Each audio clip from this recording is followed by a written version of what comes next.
What's up, everybody? I hope you're doing well today.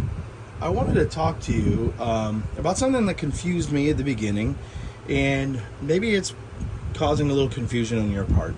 And that is, can you fertilize your Nepenthes? Now, when I first started, everybody was like, absolutely not. Do not fertilize your Nepenthes. It will kill them. And by all intents and purposes, that is correct. However, there are ways around it that you can do it safely and provide that growth for them.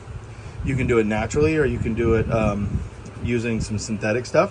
And I just wanted to create a quick video of all the different ways that you can feed them and how I personally feed my Nepenthes. So the first thing you can do is, we're going to talk through the smaller ones, right? So we got all these little babies. Oh, my thumbs are in, my fingers on the way. That's great. We got all these little babies here, right? So they really can't take a whole lot. So think about a Nepenthes is just like any other baby, right? It's very, very sensitive. Can't really handle nearly what an adult can. So you have to be very, very, very careful. And so one of the things that I suggest people do is utilize beta pellets. Beta pellets are perfect. It is a little bit cumbersome. I won't lie to you. It's definitely a labor of love getting those pellets into those smaller pitchers, but it is beneficial.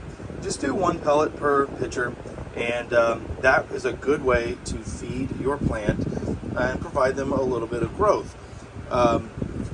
Now, for your mid-sized pitchers, if you want to continue to keep the all-natural thing, the mid-sized and larger pitchers, you can use freeze-dried crickets or any sort of bugs. It is not for the squeamish or fan of heart. I mean, it's pretty gross, right? They're dead, dried up insects, but this will work, and it allows it to be all natural, yeah? And so you can do that route. But if you don't want to get your hands all disgusting with dried bugs, what I do for my plants is I use Osmocote pellets. Now, you want to make sure, so this is the brand I use with Osmocote, and this is a double-edged sword because you can get carried away with these. Normally, for larger pitchers, like this big one over here, this big girl over here, I do maybe two Osmocote pellets, and I will do that maybe once every couple months, maybe once a month, but you have to be very careful, right? Now, what I tend to do is pick the older pitchers, and so that's why a lot of times you'll see that I keep these sort of dying pitchers on there. They look not so great, but I like to keep those because if you'll see, I'm gonna pull you over here. This pitcher is pretty much dead, but the reason why it's still green is it's got fluid in the bottom there. And so I will utilize this pitcher to drop that Osmocote pellet in there. That way I don't destroy any of the younger or the newer pitchers rather that are coming in. They're going to be beautiful because the Osmocote pellet, for the most part, will fry your pitcher. So I tend to try to do that to the older ones, and it does provide a lot of benefit to the plant doing it that way. Now, there are other things you can do. This you have to be a lot more careful with, but you can use like a Maxi and you dilute it down very, very aggressively, dilution, right? And then you can spray that into the pitcher, so you can go that route. The drawback of that is it does dilute the pitcher's natural enzymes and the juices, so you have to be careful of that, right? But again, it puts it into the pitcher. And so you can go that route. Maxi is definitely the one that a lot of Nepenthes growers use. Osmocote is also the other one that a lot of Nepenthes growers use.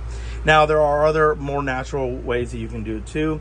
I've seen growers like Brad's Carnivorous plants, or Brad's greenhouse rather, actually use coffee. Not the grounds, but the coffee itself, the water. And you can go that route. And so what you would do is you would brew coffee and then you would dilute it down with water and then pour it in and then give it a few minutes and then rinse it thoroughly with water. Now, me personally, I don't see, to me, the risk versus reward there is not high enough that I would want to do something like that. The biggest thing with Nepenthes, before I go there, the last form of feeding that you can do is foliar feeding. You can spray the leaves, But again, that is a very delicate process, and for that, a lot of people use Maxi as well. Foliar feeding is beneficial. It has been a tried and true method, just like Osmocote pellets in the pitchers. The difference is you do run the risk of it maybe getting on the base of the plant and in the roots. And so that brings me to my next point. Nepenthes have developed over millions of years to not need any nutrients through their roots. And so as you are aware, or maybe not be aware, they get all the nitrogen that they need through the pitchers. The roots are there pretty much to stabilize them. And so they are very, very, very sensitive to any sort of nutrition that they're pulling from the soil. Hence why we use sphagnum moss, perlite, things that are inert, that don't have any elements in them.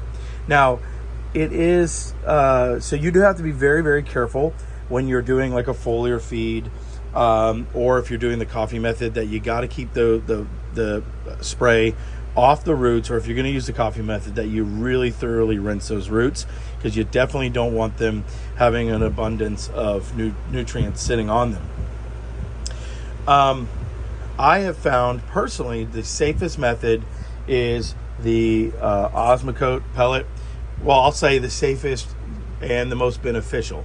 Now, again, you can use the dried insects or the beta pellets, and those are extremely safe, right? They're going to be very, very safe.